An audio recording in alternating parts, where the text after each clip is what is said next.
The views and opinions expressed on the advice line are not necessarily those of the station, the sponsor, or your host. Advice is provided for informational purposes only. Advice line appearances are paid for by the participant. And welcome once again to our continuing series of interviews with doctors from Summa Health. Today we're talking to Dr. Mark Cipriani. He's a primary care sports medicine doctor. He is a fellowship trained and board certified in primary care sports medicine. He keeps people of all ages and fitness levels active through his patient-centered, team-based care. Dr. Cipriani completed his family medicine training at the Mayo Clinic in Rochester, Minnesota. He served as chief resident there. He also completed an additional year of training at the Primary Care Sports Medicine Fellowship at the Cleveland Clinic prior to joining the orthopedic team at Summa. He is currently also a team physician for Barberton High School and the Akron Rubber Ducks. Hey, Dr. Cipriani, go Ducks! Go Ducks!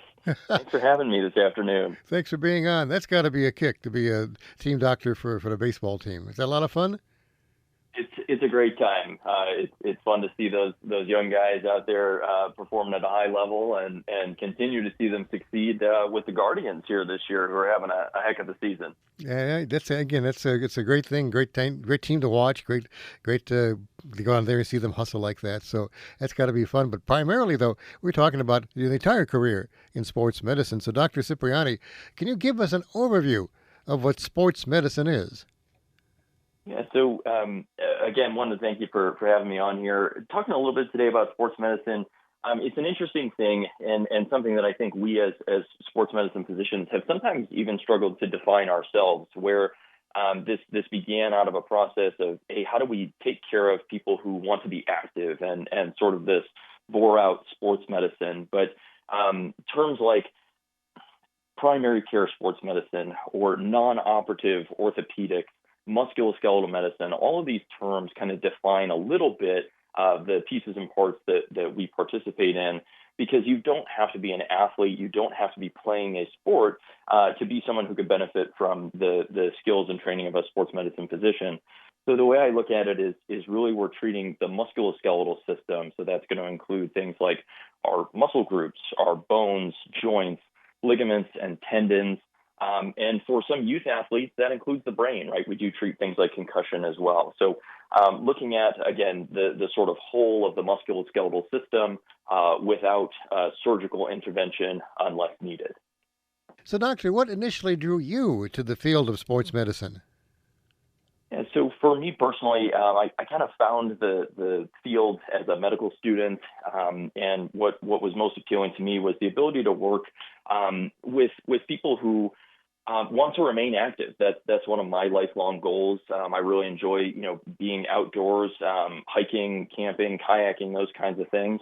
I'm not spending too much time on a field unless I've got a polo and a badge on now. But staying active, wanting to continue to allow people to really function with what they want to do. And again, that might be, hey, I'm out on the pickleball court, or I'm playing basketball. I'm one of the Rubber Ducks athletes performing at an extremely high level. So trying to keep people active, but also allowing them to do things that they want. It might be something as simple as, hey, I just want to be able to bend down to play with my grandkids. I want to be able to turn my leg enough to get my own shoes on.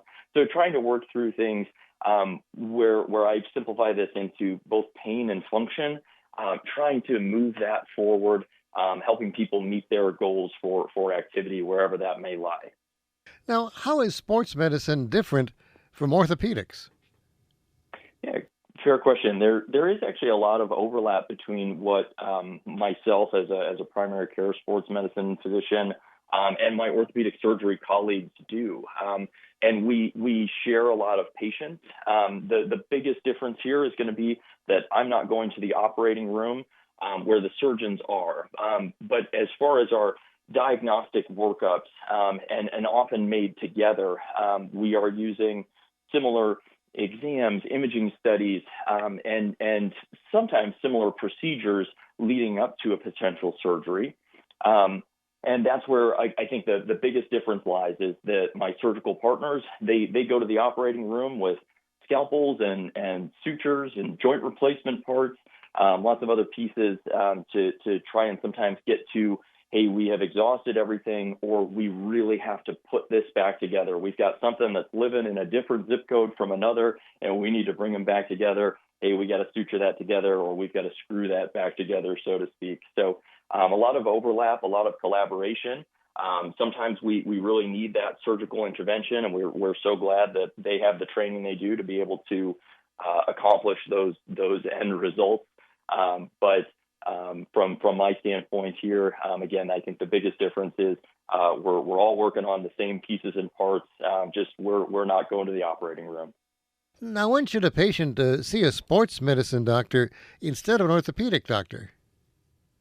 Yeah, so in a lot of cases, it's very reasonable to begin with a sports medicine doctor, and in many cases, that is how this is practiced around the country. It's not to say that we're the gatekeepers for orthopedic surgery or that you always have to see a sports medicine physician prior to a surgeon. But in some cases, it's about trying to figure out and identify the pathology or the problem that's going on first to best determine what needs to be done. And in some cases, as the field of medicine has grown, as our understanding, our procedures have become more not only complex, but more efficient at treating a problem, or our understanding of what is the right procedure for the right pathology.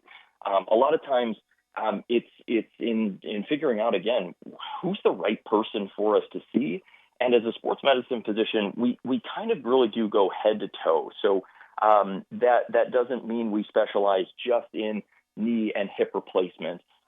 We're not just shoulder specialists. We're not just dealing with the spine. So we have background and the ability to diagnose and treat kind of all of those areas. And if a surgery is necessary, either urgently because of the pathology at hand, or because we aren't able to work through the conservative measures to get that better, we're going to get you to the right orthopedic surgeon if that's needed.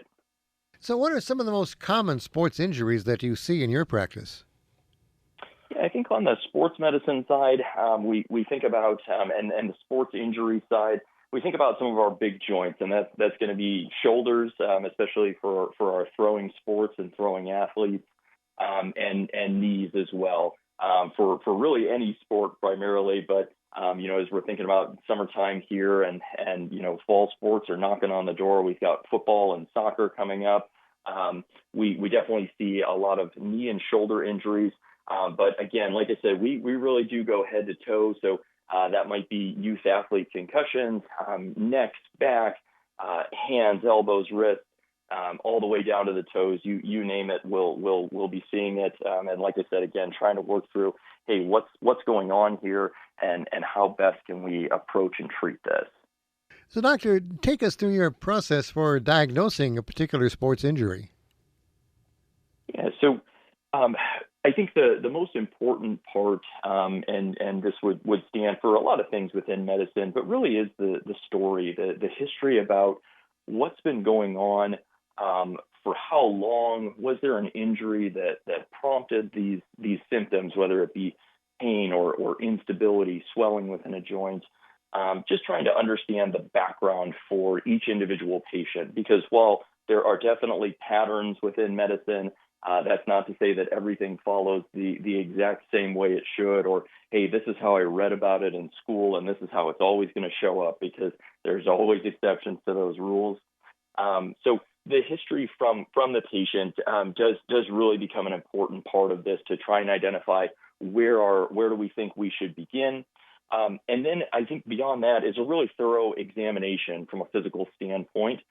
We like to go through and look at special testing with the joint in question or the muscles in question, trying to, again, just isolate and localize, best understand what do we think might be driving this problem. Is this a soft tissue injury to a stabilizing ligament? Is this a tendon that's been injured or torn? And if so, to what extent? Are we worried about the structures inside of a joint or the bones themselves? Is there a break or fracture? And trying to go through and again, identify where are these symptoms coming from. Sometimes our nerves, which course throughout our body, give us pain and sensory feedback, but also allow us to move our muscles. Sometimes they can cause referred pain. So again, trying to get to the root source of this, identifying where are these symptoms coming from, so that if we decide to do other diagnostic workup, which we often do, we're choosing the right studies. So that's an important part of the process for the sports and orthopedic side is imaging, seeing things that we can't with our eyes or can't feel necessarily with our hands always. So we'll often begin with X-rays of the joint or body area that we're suspicious is driving the symptoms, or say someone comes in with knee pain. Yeah, it's going to be very likely that we might get some knee X-rays.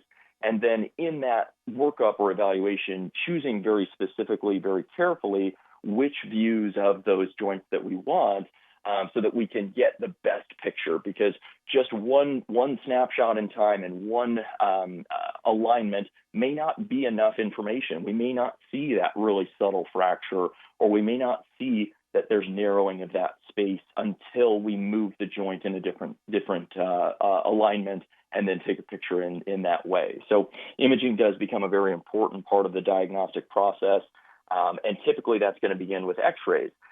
Sometimes we'll escalate to other types of imaging modalities, things like ultrasound, which many of my partners and I train specifically to do musculoskeletal ultrasound as part of our toolkit here for diagnostics, and some treatments that we'll talk about here as well.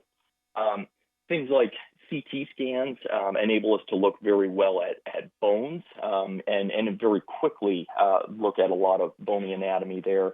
MRI is probably the most commonly known and talked about now from a standpoint of being able to look at some of the soft tissue structures, again, within the joints or of the muscles, tendons, those types of things. If there's high suspicion for tear or symptoms that fit with something that might be soft tissue we're not able to see on the X-ray that we're concerned is injured, we might pursue something like an MRI. And again, choosing the right type and specifications for those studies becomes an important part of our evaluation if necessary.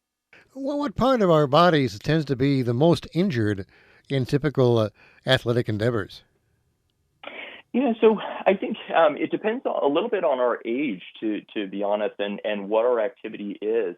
So, in thinking about, okay, hey, here's again, for example, our rubber ducks players, we're definitely going to be thinking a lot more about upper extremity injuries, from a shoulder and elbow standpoint, where with our football athletes, we're going to be thinking more about the lower body with tackles and cuts on the field, those kinds of things.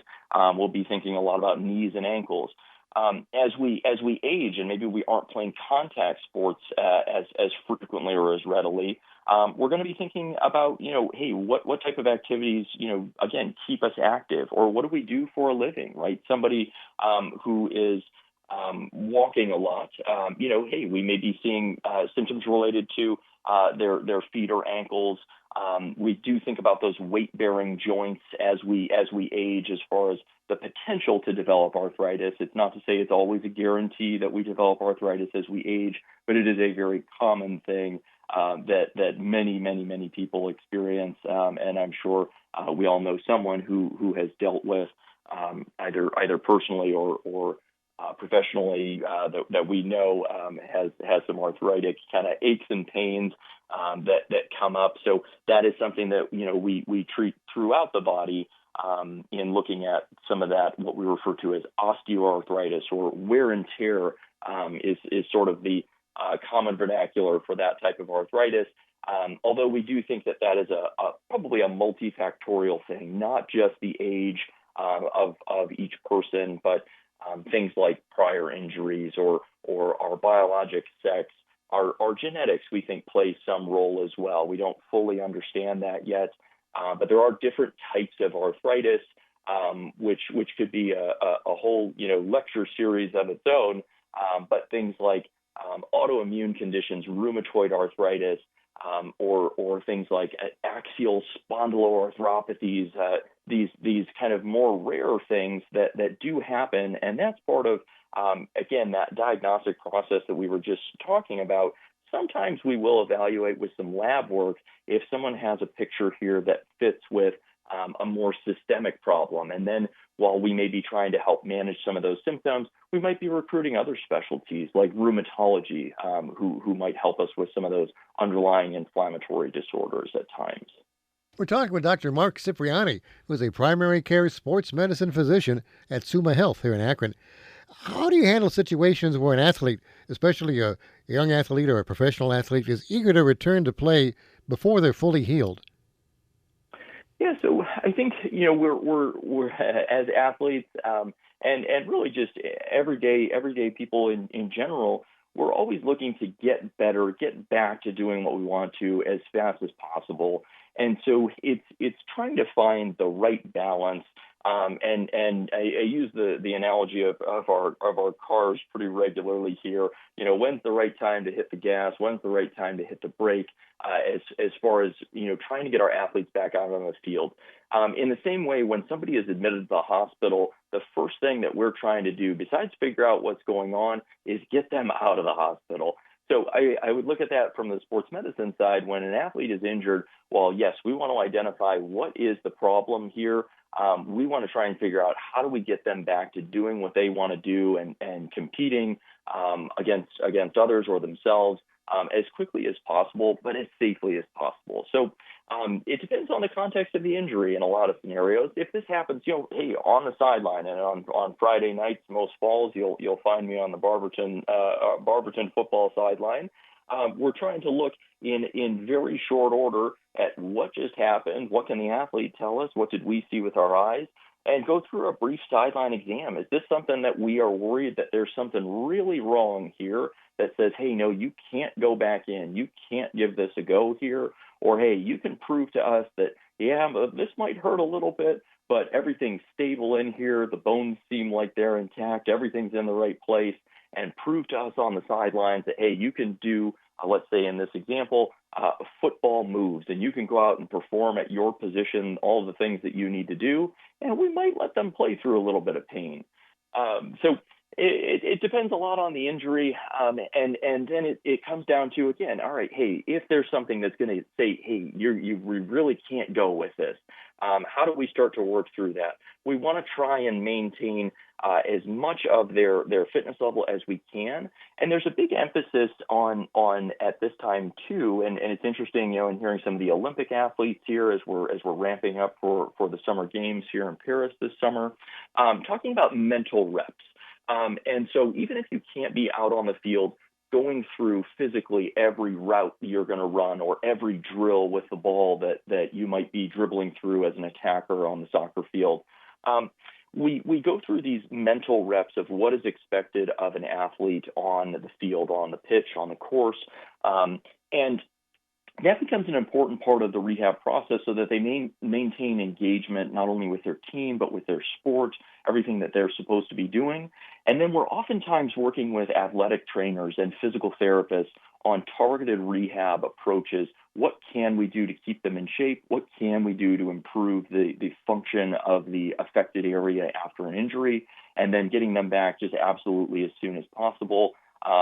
Again, kind of that proof that, yep, hey, while there may be some discomfort here, we're not in any danger with the injury itself, and able to go out and perform at the level the athlete expects of themselves, and to help in a team sports scenario make sure that their teammates are supported in the best way possible as well. Now, how vital is it for someone to go through a proper rehab process and see it to the end? Yeah, I think that is very important. As far as we look at this, not just from a standpoint of, okay, we're going to rehab this injury. That very much is a big part of some of the things that we do, especially in an acute, meaning just now, this just has happened. We want to be able to work through this and try and get this injury better. But we also look to rehab in a way that we take a little bit more of a systemic approach and look at, hey, is there a reason that this injury may have occurred? Are there deficiencies in certain small muscle groups? Or, hey, one side is really a lot stronger than the other, and this is predisposing you to an injury, where things like stress injuries, stress fractures might come up, or overuse of certain tendons and muscles might derive injuries or pain symptoms that could limit someone, again, whether it be on the field or hobbies, work, just daily living. So it is really an important part of that process that, again, we get to the root cause as best we're able to and target those maybe small things, these biomechanical factors that are going to, in the long run, help to hopefully prevent injuries in the future, but also to keep us as strong as possible and as active as possible, even for things like arthritis, where we can't necessarily change the bony anatomy with a medicine, with physical therapy, with an injection. While we can't change the anatomy, we can change how that joint is stressed. We can change its environment in many ways to try and, again, improve those pain symptoms and optimize things functionally without changing the anatomy unless absolutely necessary. Well, you mentioned that you don't only treat athletes, and one does not need to be an athlete to see a sports medicine physician. So tell us more about your practice and the treatment of non-athletes. Yeah, absolutely. I would say the grand majority of my patients that I see at Summa Health, and this has largely been my experience through my training as well, is through non-athletics, and that means people of all ages. I want to say one of the oldest patients I've seen was about 105, and the youngest we see at Summa Health is down to about the age of 8. So really spanning a broad spectrum of life here.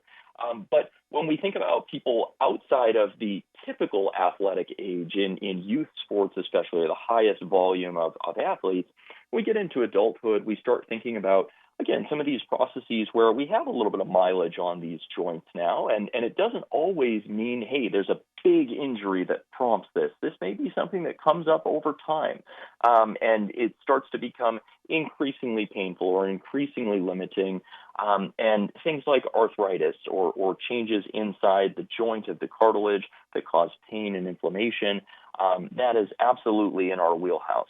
Tendon problems, what we sometimes refer to as an umbrella term of tendinopathy. And tendinitis might be the most commonly used term for that, but it's not always an inflammatory problem with our tendons. And that's something that we've been learning more and more about here in medicine over the last 10 to 15 years.